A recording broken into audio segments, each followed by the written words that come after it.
Gerakan kebangkitan kembali tasyrik Islam adalah munculnya gerakan baru oleh para ahli hukum Islam disebut salaf atau salafiyah yang ingin kembali kepada kemurnian ajaran Islam yaitu Al-Quran dan Sunnah Nabi.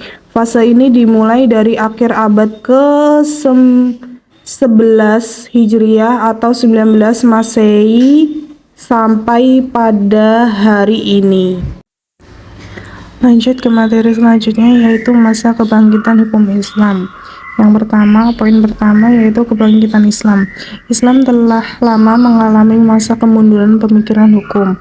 Setelah berabad-abad menjalani masa ini, pemikiran Islam akhirnya bangkit kembali di pertengahan abad ke-18 dengan munculnya reformasi. Umat Islam memisahkan diri dari Islam.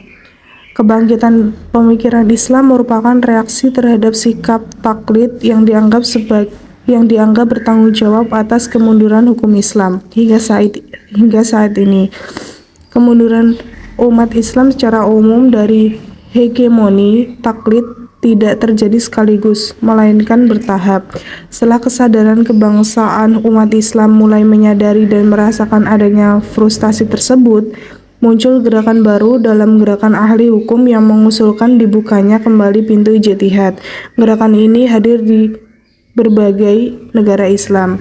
Adapun poin yang kedua yaitu tokoh kebangkitan. Dalam bidang politik, khususnya di Mesir, Jamaluddin Al-Afghani tahun 1839 sampai 1897 menjadi salah satu pelopornya. Ia mengutip surat Ar-Ra'd ayat 11 bahwa Al-Quran sebagai pendorong bagi umat Islam untuk bangkit dari keterpurukan. Bahkan seruan reformasi bagi umat Islam bersifat menyeluruh.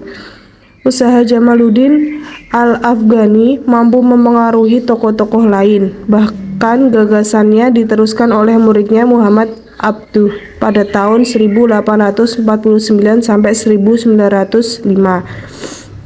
Dia adalah murid yang berprestasi dan bekerja keras untuk memenuhi permintaan gurunya untuk mengikuti ulama salaf kembali ke sumber utama istinbat atau untuk alasan hukum dan menghilangkan kebiasaan membeku dan taklid. Pemikiran Muhammad Abdul kemudian diikuti oleh Muhammad Rashid Ridla. Adapun poin yang ketiga yaitu program pembaharuan.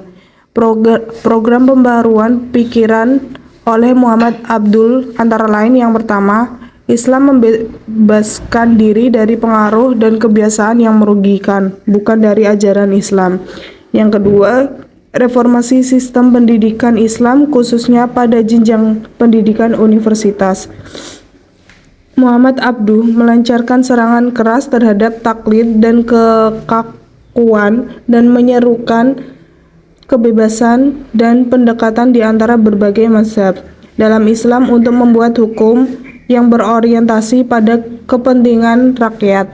Muhammad Abduh dan Muhammad Rashid Ridha mempengaruhi pemikiran umat Islam di seluruh dunia. Di Indonesia secara khusus dikutip oleh Ahmad Hanafi. Abduh diikuti antara lain oleh Kiai Haji Abdul Dahlan pada tahun 1912 dalam gerakan sosial dan pendidikan Muhammadiyah yang didirikan di Yogyakarta. Peta dunia Muslim dengan aliran lengkap hukum Islam, maksudnya mazhab, memainkan peran penting di abad ke-19 karena tantangan baru yang dihadapi dunia Muslim. Sekian, terima kasih.